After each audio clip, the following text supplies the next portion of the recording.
Hey guys, I'm sorry for the weird video here. I have to get this out and I don't have any time to figure out a better setup at the moment. Um there's something kind of strange but very exciting happening. And you'll know that if you're already experiencing this. So, I'm still in the middle of this myself, but I want to try and articulate it a little bit because we need to start getting used to this and we need to try to articulate it and explain it to our minds so we can get a handle on what what it is that we are actually experiencing. It is about having so much more of a visceral and grounded multidimensional experience. And this is going to be showing up in all kinds of ways, but let me just try and describe how it's been showing up for me.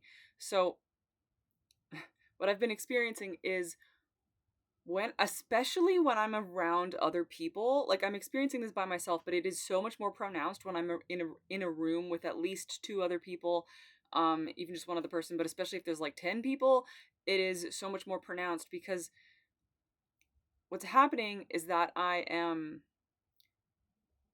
aware I'm like able to perceive all of the undercurrents and emotions and thoughts that everyone is having, even though a lot of these undercurrents and emotions and thoughts and kind of tensions or desires, like all of the things that all these people might be feeling, I'm kind of becoming extremely aware of them. And so this is like of course this is more or less normal, right? Like anybody who is empathically sensitive like at all, and that's most humans to some extent, right? um we all do this all of the time, when you see the undercurrent, you see what's going on there. Somebody said something but they meant something else, right? All of that is completely normal, and like everyone's experiencing that more or less all the time. But so it's not that that is new or anything, or that that's unusual. It's the degree to which this is happening. And instead of just kind of, oh, undercurrent there, okay, unspoken feeling over there, okay, like some potential for something over there, it's like literally being viscerally aware of every single strand that's happening, right? And not just the ones that are, and I'm not only talking about like people's repressed anger or their unspoken emotions. I'm talking about like entire cascades of possible timelines, like seeing all of the potential timelines here. Like, so it's not just about reading the undercurrent in a room, it's about seeing how the situation could play out, how it could be made worse, right? You can see what might happen to make this situation worse, and you can also see, wow, if only that little thing could be nudged just a little bit, if that knot could be untangled, if that connection could be made, then you can see where that can take you, right? You can see where that can take you. Um so literally seeing like probabilities and potential timelines and like perceiving into other realities, right? Perceiving into other realities, because it's, and again, you're probably, if this message is for you, right, you're already used to this, you're already like, this is already how you exist, this is already normal for you. But again, it's the extent to which this is happening, because at least for myself, normally I kind of glimpse these things, I glimpse echoes, but normally I'm like, okay, I'm in this reality, this is my timeline, like this is where I'm at for now. And I am really just getting those glimpses, getting those echoes, and getting the bleed through, right? Like normally I am aware of like connecting into some other timeline and having some of that energy bleed through, or I'm aware of, the earth reality versus the kind of soul reality, like how things are at the soul, and that makes me go, okay, and so that's bleeding through. And normally it's this experience of like everything kind of bleeding through and coming in, and I can kind of parse it all out and know where it's all coming from. um but right now it's like it's just all there, right? Like the boundaries between the timelines aren't really there anymore. Which isn't that's kind of a silly way of putting it, but to just try and explain this. So what I think is actually happening is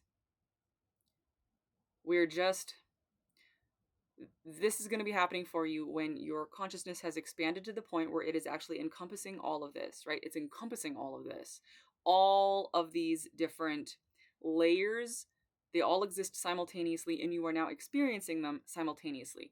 All of these different timelines, they all exist simultaneously, and you are now experiencing them simultaneously.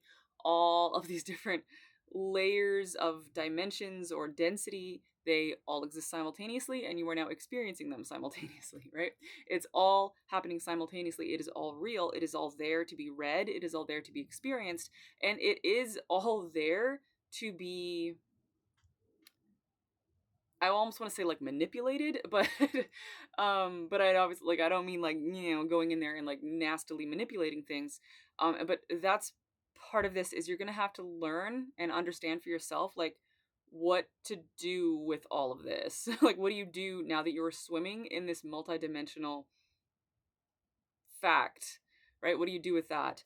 And this is why you have had experiences in the past where you have so carefully and so diligently trained your discernment and the following of your own impulses, because you don't want to be swimming through this multidimensional fact without that ability to know when to act. So you're going to actually be doing a lot of just kind of sitting back and observing, sitting back and experiencing all of this, all of this, right? All of this multidimensional stuff. You're just going to be observing it, noticing it, taking it all in, understanding that this is how you exist now, like in this state of being constantly aware of all of these nearly infinite strands of potential, and undercurrents and overcurrents and overtones and echoes and bleed through, and all of it is here all of the time.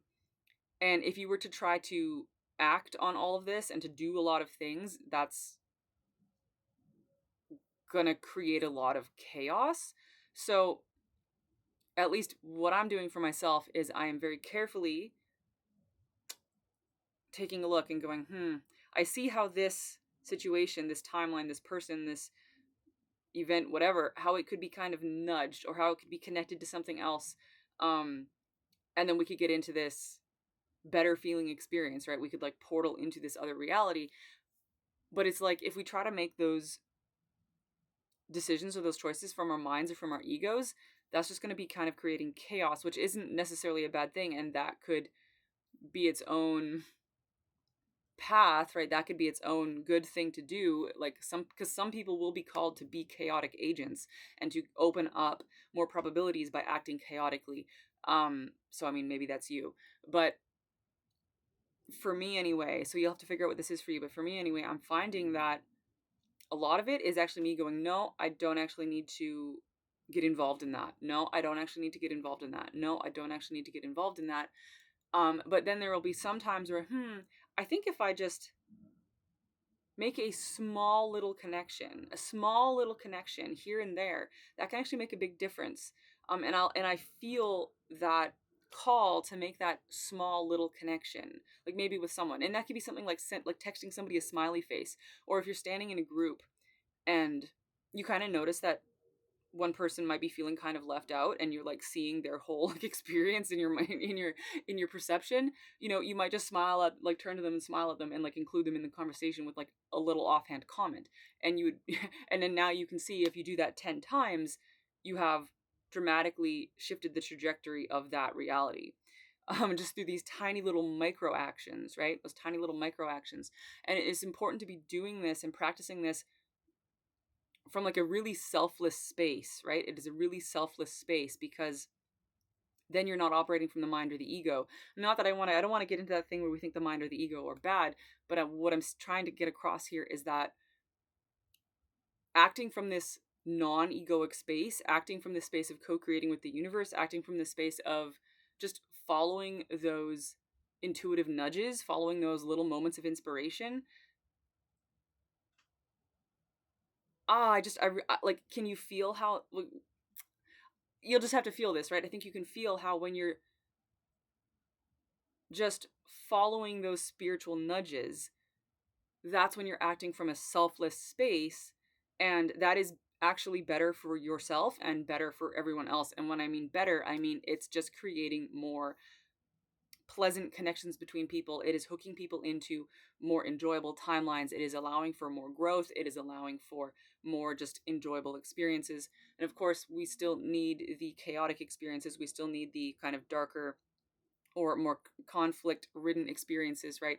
Those are still part of what we need to experience, but there is just this potential here to just empty yourself of the mind and the ego, and to navigate this multidimensional reality from this selfless kind of place.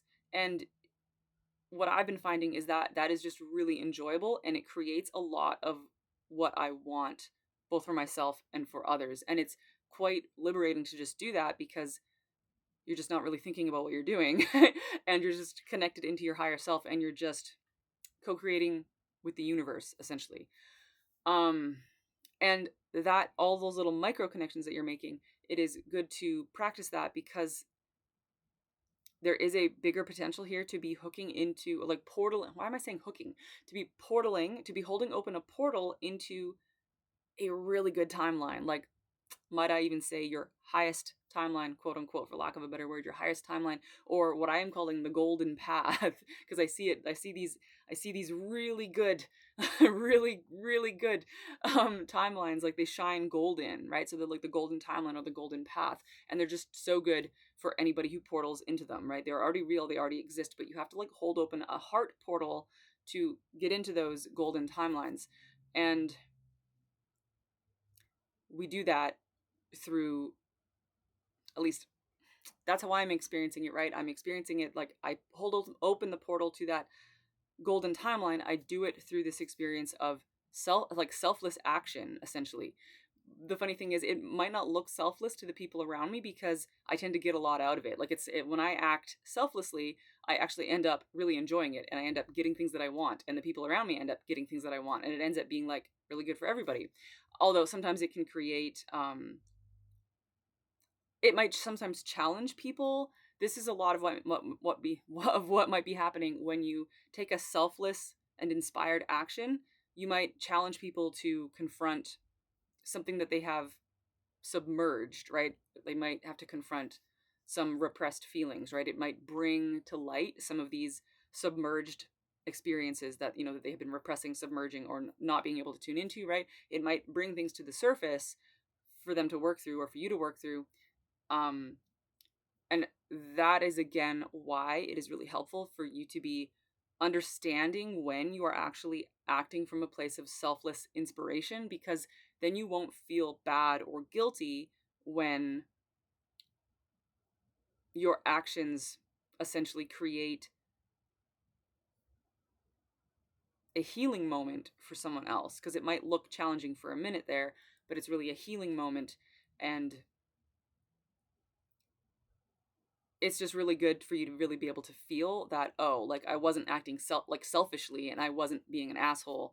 I was actually following my own inspiration, that I know I was meant to act in that way. I don't know if this is making any sense, or if I can even post this, because I think the whole thing was just fucking blurry and looking terrible. But that I am like so busy. I don't have any more time, so I'll see.